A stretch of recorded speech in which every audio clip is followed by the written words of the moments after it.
Hey, you're asking yourself, should I buy a house now or should I wait? When is the best time to buy? Will home prices, will they drop?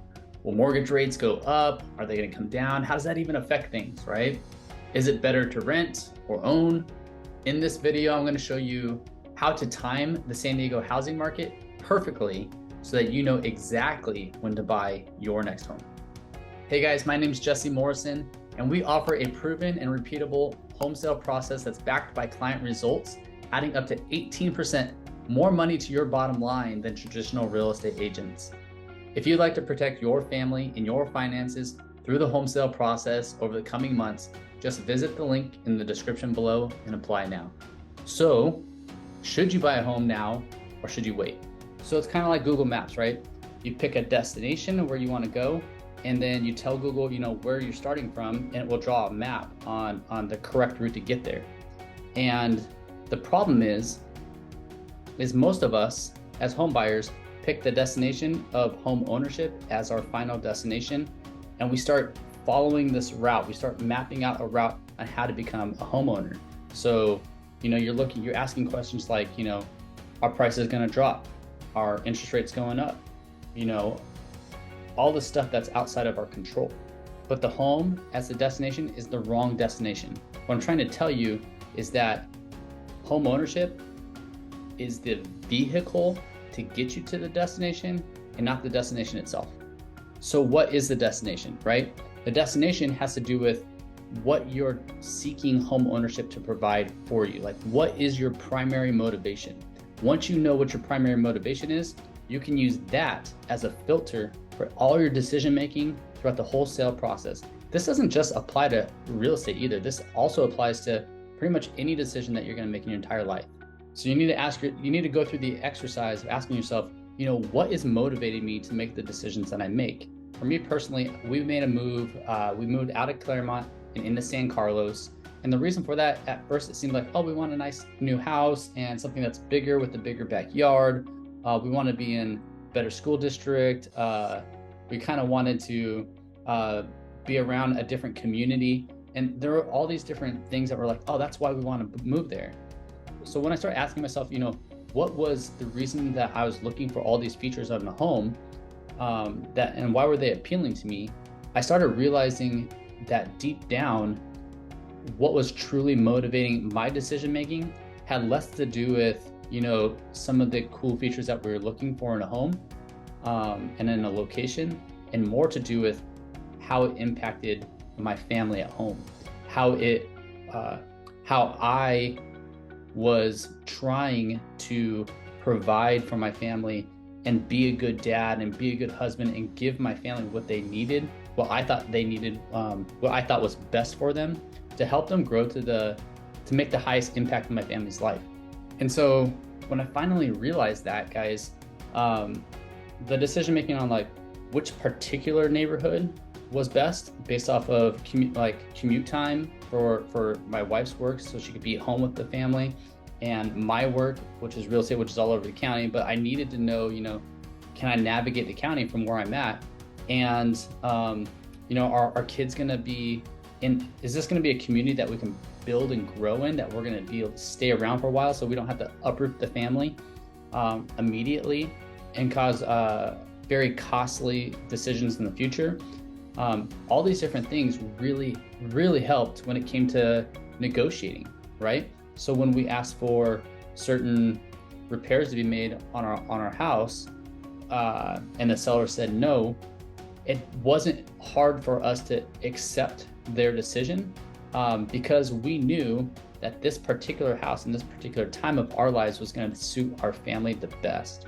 It had nothing to do with, what were interest rates and what was the market doing. We knew that the destination wasn't the house itself. It was serving our family at the highest level. So the vehicle, the house, happened to put us in line with that destination at that time. And so we were able to pull the trigger with no questions asked. The market was perfect for us at that time. So did we time the market perfect? Well, the market has continued to climb. And yes, we timed the market in a way where we benefited from it, but that had nothing to do with our ultimate decision making. So what I've discovered over the years, which is no surprise, but nobody knows the future, guys. We don't know, if tomorrow things are going to come crashing down, or if tomorrow things are going to go to the moon. And if you could predict the future, boy, would you be a hot commodity, right? Well, so what I'm trying to tell you guys is this. If you want to make the best decisions for your family when it comes to home ownership, then stop thinking so much about, is the market going up or is it coming down? Are interest rates going up or are they coming down? Are you going to make a whole bunch of money on this investment? Because the house that you purchase for your family is most likely not the same kind of house that you would buy as an investment. And if your goal, it obviously is to invest and to make a bunch of money on a house, whether that's rental income or that's to flip it and make some quick profit, then there's a different strategy and a different purpose behind that. And even that, guys, you still have to run it through the filter of, your true motivations, because you may find out that, there's a ton of money to be made at this one particular house, but it's going to take time away from my family, and it's going to cause a lot of extra anxiety and stress in my marriage. And what my goal from this transaction is to make money and to provide for my family. And what it's actually doing is it's doing the opposite. And it might make money, but it's taking away from your family. It's taking you away. It's causing stress and pressure within your marriage.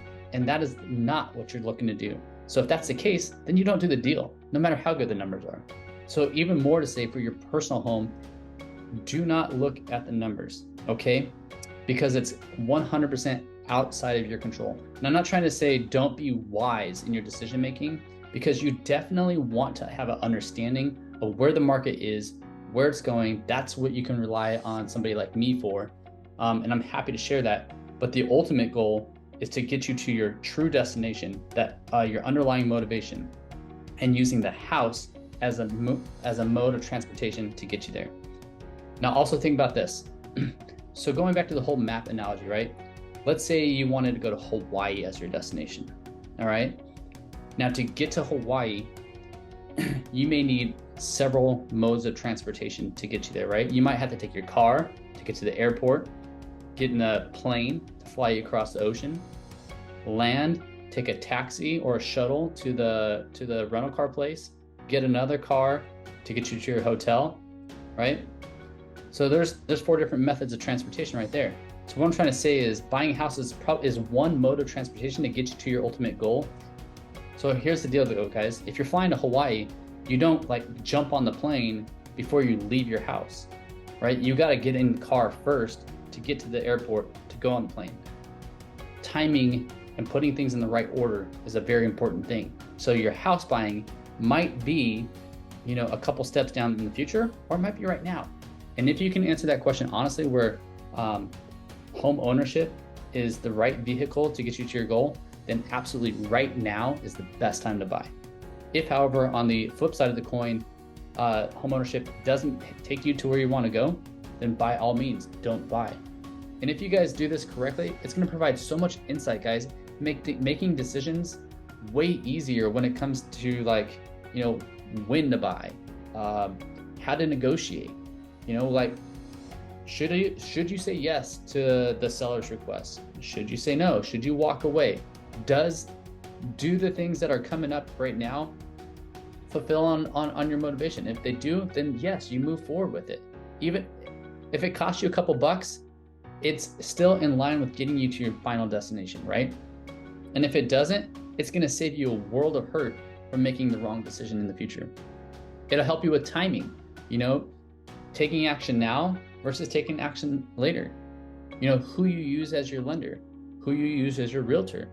All these different things are going to be greatly impacted by simply knowing what your true motivation is. Can you see how unlocking your true motivation, that destination on the map, and using that as a primary filter to make decisions can add up to 3 to 5% to your bottom line? Can you see how this simple yet powerful exercise can save you from making very costly mistakes? How it can protect your family from buying the wrong home or moving to the wrong location or making the move at the wrong time? Again, my name's Jesse Morrison, and we offer a proven and repeatable home sale process backed by client results, adding up to 18% more money to your bottom line than traditional real estate agents. If you'd like to protect your family and your finances through the home sale process over the coming months, just visit the link in the description below and apply now. Guys, I really do look forward to helping.